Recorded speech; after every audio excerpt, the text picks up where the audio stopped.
Hey, what's going on, everybody? This is Six Ring pregame Kane show. We've got Larry Bluestein back in the house, baby. Now with reception on a laptop. He's looking good. He's looking sharp. He's not going anywhere. We got Dave Eversole back at it. Danny Gillette wearing that terrible bonnet that he has on, and atrocious. Paul back also. we wanted Danny to go shirtless, but we might lose subscribers, so we might gain some. You never know, man. After our Danny Gillette, who knows? Thanks for joining us, guys. About half an hour before the Canes take on Louisville Cardinals, prime time over in Louisville, Kentucky. 7:30 p.m. start time on ABC. We're excited about the game. I want to start off with Blue because we didn't have you on last night, but we talked a lot about everything that's going down. We broke down film. We broke down the offensive lines, the defenses, the offenses, everything, right? I want to get your take, though, on what you see out of now. Apparently, he's changed his name back to Malik Cunningham. It's not Mikhail Cunningham anymore. It's Malik Cunningham, which is his middle name. Yeah, they just reported it this morning on College Game Day because I'm a degenerate. I watch that stuff starting at 9 o'clock. So Malik Cunningham, quarterback for Louisville. Do you think, a lot of people think that he's a one-read guy and then he's going to get rid of the ball or try to find a hole and run, and that could pose a threat for us to make some plays on defense as well. What do you see out of Malik Cunningham? Yeah, he's very talented, no doubt about it. And he's, he presents a lot of the same problems to Miami as De'Ara King does to Louisville, because you never know what he could take off at any time. He's got some pretty good wheels, got a really good arm, good decision maker. And tonight, as you said, he's gonna have to make some quick decisions. I think Miami will throw the house at him. They'll blitz. I think they'll come with some safety blitzes off the side. They'll come with some linebacker stunts. I think they're going to do everything they can to confuse him. But he's got weapons, and he doesn't really have to do everything by himself. I saw the kid Hawkins for 3 years at Cocoa and Titusville Astronaut. That kid's a big-time running back. As we know, Tutu Atwell could singe you. As I called him today, I called him Roscoe Parrish 2.0 because he really is. He's a very fast, very under the radar type of guy that fills up the stat sheet, runs a 4.37 40. He gets in space. There's nobody in Miami secondary that'll catch him. Nobody on that field that'll catch him. So you got to keep him bottled up. They've got other weapons. I just think that Miami needs to play. This is, I think, like last time against UAB, where a lot of the onus was on the offense because we wanted to see with this team that got completely shut out by Louisiana Tech and didn't play very well down the stretch was going to do offensively. We got some answers. Tonight, the defense is going to have to answer something. I mean, UAB didn't really throw a whole lot at them. They had an average quarterback. Not the best offensive line in the world, but tonight they're going to see a lot. I've maintained this for a long time. Satterfield's a great coach. He surrounds himself with really good people. I remember when he first got to Appalachian State and people were questioning him before he left. He put together a string of the best record in the history of the school. He's a Carolina guy. He knows the ACC. He knows how to recruit. And, all he needed was an opportunity to, as you know, since that loss to Miami, they're 5-1, but they're only lost to Kentucky. And that's an in-state game against an SEC opponent. So they're coming with all barrels, and Miami's going to have to answer a lot of questions on their defense tonight.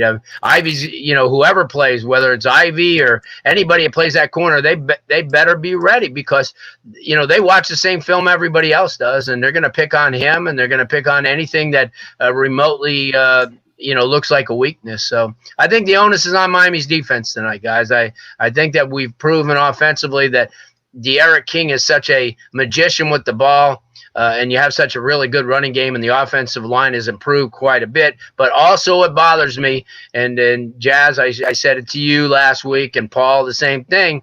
Tight end's got to get in play, and if he was holding anything back, Hopefully he's going to get that bag of tricks out, because I watched his offense last year, and that damn tight end was responsible for 96 catches, the combination of tight end. So somebody needs to step up from the wide receiver point. Miami cannot go too many 3 and outs and give Louisville good field position. But the one thing I maintain is Miami still has the advantage. It's hard to say, but from the kicking game. Lou Headley's done an awesome job of getting Miami out of any potential problems, and we know that Borregales, 5 touchbacks last week, 4 extra points and a field goal. So that my only concern coming into this game is on the defensive side. If Miami's corners are going to get picked on, they're gonna have to find ways to get to that quarterback, and just like what you do when you have a really good quarterback who's elusive, and you gotta get him so he doesn't run around and give his receivers and his tight ends 5 hours to get open. So, and Miami's still a work in progress on defense. So there's my early look. Absolutely, no. I mean, you bring up some good points. I think it was Paul that might have mentioned the tight end situation, that we wanted to see the tight ends show out this tonight. Brevin Jordan get involved early. Will Mallory get involved early, right? We definitely know that they're going to go after DJ Ivey just based off of his play lately, right? And we harped on it last night, and we've been talking about it for a little bit. Jock was talking about it a little bit yesterday, and I am of the different tune that I think that this is going to be kind of that game where he says, all right, well, look, everybody's talking trash about me. I'm going to go out there and I'm going to show out. I actually think DJ Ivey has a big game tonight. I think he shows that, he's playing at the University of Miami for a reason. He's rated, he was rated a 4-star coming out of South Dade for a reason. And I think that tonight is that night that he kind of comes out and plays really well. A lot of guys are mentioning it. Danny, Dave, we all mentioned the issue with Louisville's offensive line also, right? They've lost Mekhi Becton. They lost another dude. So they're not as strong up front either. And Blue, you reiterated it today. We have to get pressure on Malik Cunningham, keep him in the pocket, don't let him get out and use his legs. But I think that's going to allow for the secondary to make some plays, because he's susceptible to throwing the ball out there and kind of just letting the ball out maybe a little too early, maybe a little late. And that's going to help our DBs, kind of jump in front of some footballs tonight. Going back again, and by the way, I forgot to mention this when we started. Kane's unavailability for today. Not anybody, well, maybe just one person that might have made an impact in today's game is Jeremiah Payton. Did not travel with the team. And also we heard now late, Paul put it up on Twitter, and then we retweeted it out that Larry Hodges is also going to miss tonight's game. Now, Paul, was that also, did he test positive as well, or is he staying back because of that? I mean, for both of them, they never came out and explicitly said that they tested positive for COVID, but they kind of went around it and kind of just said they are COVID-related issues. So you just gotta be safe to say that it's a yes. Yeah. Okay. That makes sense. And some more breaking news that we heard a few hours ago also was head coach, FSU head coach Mike Norvell also tested positive. So does that put the FSU game in danger, right? Because I mean, if your head coach has it, then what's the probability of more players having it, right? So they're going to have to test 5, 6, 7 times before the game gets going, before they even decide if there's even going to be a game next Saturday, which I'm hoping it does happen, because it's a rivalry game, it's FSU, but that's going to put that in danger as well. Look, we kind of saw it though last week with how much unsocial distancing there was at Doak Campbell, and the rift and the shambles that's going on over at FSU is kind of I don't want to say funny, because you never want to see anybody catch COVID, and I do wish him a speedy recovery, and I think we all do, because we never want to see that. But you guys got to follow protocol, and the ACC put them in place for a reason, right? For this not to happen. And now, with guys like Jeremiah Payton and Larry Hodge possibly testing positive, we'll never know exactly, because they won't, release that information. But I'm glad that we're still playing this football game. The University of Miami has done a great job of taking care of its players and its staff and its coaches. So we're really happy about that. Hey, by the way, I have to. I'm sorry, I completely go off, but we've got 2 listeners, 2 subscribers apparently from Spain that are watching the show, which is pretty damn awesome. We have more people in Spain watching us than the United States, apparently. Vicente and Rigor, right? Spain has a special place for me in high school. Go Canes. Let's enjoy with the U. Go Canes. Thank you, guys. Awesome. We do appreciate that. That's pretty awesome. So, Good stuff. but I digress. Let's get back to it. Some quick breakdowns before we hey, there we go, Jock. What's going on, buddy? How you doing, man? Thanks for joining. By the way, and never mind, he's gone again. Good stuff, Jock. That was good. Kreskin, boom. He's the Larry Bluestein of today's pregame, huh? Quick breakdown. I want to get your keys to the game again before we head on out and we watch the Canes play tonight. I want to get the breakdown of what you guys think is going to have to happen for the Canes to come out on top. Danny Gillette, I'll start with you. Well, for me, on the defensive side of the ball, I would want to see the corners keep the Louisville wide receivers in front of them. If they can keep the wide receivers in front of them and make crisp tackles instead of letting guys like Fitzpatrick, Smith, and Atwell get behind them and make big plays, I would consider that a good day. And then my second really big key was something that we've all kind of mentioned here before, but just to get the tight end involved. The tight end can go up the seam and be used to spread the field, and Brevin Jordan has that talent. So if they can get him involved early and get him some touches and, in turn, make King more comfortable, then I think that's a good recipe for success tonight, for sure. Dave, talk to me, brother. I think the key for Miami is pretty simple in the trenches. You want to control the game on offense. I think we're going to see a little bit more of a deep game from King tonight. I think Lashley's going to take some big shots. It could be a high-scoring game, so I'm anticipating that the offense opens up a little bit. So there might be some slower developing routes where the pass pro is going to have to hold up. So I'm looking to see if we get some deep shots early and how the offensive line holds up, and if that's something we're able to keep going back to. We were pretty successful in the run game, obviously, but in the passing game, we didn't really hit a lot of big plays down the field. So I'm looking for them to open up the offense, especially early, and try to put Louisville on their heels. And on defense, I'm looking for the front four to be able to establish some pressure, and then the supplemental 5- and 6-man fronts can come in there and really just add to that. But I think if we can control the game with our front four and give some help to the secondary a little bit, we'll be in really good shape. So, but I'm looking for a more aggressive game plan on both sides of the ball. Like Blue said, I think we're going to see the kitchen sink come out of their defense early and really throw a lot of different looks at Cunningham to try to get him off balance. And then I think on offense, we're definitely going to want to open things up because it could be a little bit of a close, high-scoring game. So I'm looking for a little more dynamics on both sides of the ball tonight. Yeah, I think it's going to be a little bit more of a shootout. And Paul, you mentioned this yesterday, and I'm going to go to you now.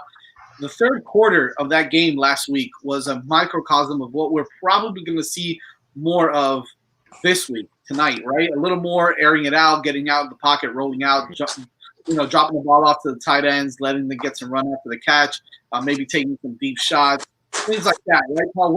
What else do you see? I mean, obviously a little bit more of that, but what are your keys to the game? Thing is, I think, like you brought up, I think Miami kind of just ran with, or no pun intended, but they ran with just the whole gist of just keeping the ball on the ground against UAB because it was working. I think they finished at 6.5 yards a carry, and I think we'll actually kind of just approach as if, okay, if they can't stop the run, why go away from it? Why go away from what's working? And I think hopefully Louisville comes in and they're more prepared for a running attack. But just keep in mind that last year Louisville's defense ranked 94th in the country in pass efficiency defense and 79th in passing yards allowed, as well as only 69th at 2 sacks per game. So I think Miami's offense does go off. I think you're going to see a lot more balance in this game. They should. I'm guessing they probably will go to guys like Brevin Jordan and even Will Mallory early and often in this game. Hopefully, I guess we should see a better performance from D. Wiggins and Mark Popin, because against UAB they combined for only 43 receiving yards, and with Payton out, we can't just depend on the running game and the tight ends. This is a big opportunity for Wiggins and Pope to pop off, and my eyes are on them for this game. Yeah, Yeah, big. Listen, Jock, I want to go to you now. Blue mentioned something a little earlier that obviously we harped on a lot this week, right? Which was the defensive backs, not playing their very best game last week. But, however, we agree. I think, Jock, you agree also that you feel like maybe DJ Ivey is going to have a better game this time around. I think the defensive backs are going to have a really good game this time around just because they might be prepared for what Malik Cunningham does do well or doesn't do well, right? To take advantage of those things. What are your keys to the game, and how do you feel that, and I know we broke this down yesterday, but just quick, throw it at me. What you think is going to take for the Kings to come out on top? Just set the tone early. No matter what it is, your game plan is, just come out and establish it. So if it's you wanting to throw the ball downfield, just establish it early. Like first play of the game, let's take a shot downfield. Let's test the DBs. Defensively, if you want to come out and create pressure with 4, let's establish that early. So I just think them setting the tone. I think we are kind of undermining this as a big game, and it really is. Once you look at schedule ahead, you have Florida State possibly next week. You have the whole fiasco they had. But you can be possibly 3-0 going against Clemson. It's a lot better for Manny Diaz as a coach to be 3-0 and play Clemson than to be 2-1 playing Clemson, because say we go to Clemson and get mollywopped, they beat the hell out of us. It's kind of gonna be like, well, damn, like we having the same kind of season that we had a year ago, like, you know what I mean? So I think this is a big game for Miami, but just set the tone early, man. Just come out, set the tone. Defensively, I think is what's gonna win the game. So the front 4 setting the tone right away. Don't even give Louisville hope really to get in the game. And I just think the DBs do have to have a big game tonight, just because of the pressure that the receivers that Louisville have put on the secondary with their speed. So I do see that. Another thing is Miami got switched to the favorites at kickoff, so I don't know. We were talking about that earlier. They did. What's the point spread? What's the what are they favored by now? 1.5. But I really think that Louisville is probably not putting all their tids out there, because I mean, for that to switch at game time, that's something that came out in the report that somebody may have picked up. So yeah, Vegas knows something we don't know always, right? Listen, I'm excited. I'm just excited. I'm with you, Jock. This is a must-win game for me, right? You can't go into Clemson, you can't go into FSU with a loss, because now, regardless of whether we play that game against FSU or not, it gives them an opportunity to kind of build some momentum and say, well, maybe the Kings aren't as good. I don't like it. I think this is definitely a must-win game. I'm excited to see what the wide receivers are going to do tonight. Mark Pope, D. Wiggins have to have a big game. I think Mike Harley's actually going to come out and play really well. He's going to have to be that security blanket like KJ Osborne was last year for De'Aaron King. And I think that you're going to see a lot more establishing the tight ends, Will Mallory, Brevin Jordan. But above all, man, if you can get the running game going again, and if you can pound the rock, that's just that's the most demoralizing thing as a defensive player. If you can't stop the run, demoralize them, right? Knock them off knock them on their ass, get them unmotivated or demotivated. I don't even know the word, but get them feeling like okay, if we can't stop the run, I mean, they're going to run. They're going to run a lot. They are, because I think Red Lab likes to run the ball in that spread and that inside zone. So they are going to have to run the ball. I think the offensive line, with the addition of Ja'Kai Clark coming into left guard, might give them a boost, maybe a little bit of a boost. Ja'Kai Clark is a pretty decent player, and their defensive line, their front 7 is really not that strong. Their linebackers do like to play downhill, so that might give us an opportunity to get the middle of the field open as well. I'm just excited to see what De'Aaron King is going to be able to do with with the passing game more than the running game. We obviously saw what the running game can do, even with the offensive line not playing as well as maybe they could. I think that the passing game is going to be huge for us tonight. And again, I think that our front 4, not even our front 7, because we don't really, like you said, Jock, we play more of a 4-2-5. So I think our front 4, if we get pressure with our front 4 and we're able to drop back and let the linebackers and the striker position and the safeties play their game, to play freely. Yeah. I hate to use a Randy Shannonism, but fly around, right? If they can go out there and fly around the field, and make plays and just kind of play free and not have to think too much about what they're going to do, I think they're going to have a good night tonight also. They can't come out flat. Yes, One thing, Manny's got to get them jacked up to play on the road early.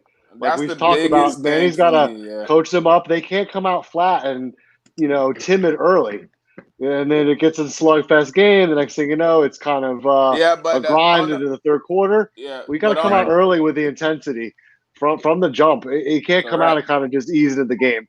I think you got to come out. And they can't turn over the ball. That's the whole. You can't have turnovers. If you come out and you turn the ball over deep in your territory and they punch it in and get up 7-0, 10, 14-0, it's going to be a long night because they're going to have a lot of momentum. And the other thing too, while we're watching all the wide receivers and everybody knows their receivers are good, I'm telling you, the Hawkins kid can run the ball. And and if he gets and I watched him for 3 years in high school, and I watched him last year, and I watched him in the first game against Western Kentucky. He gets on a roll. He gets in that secondary, and Miami's never been the greatest team when you have I keep thinking back to when Duke came out and ran the ball well on them.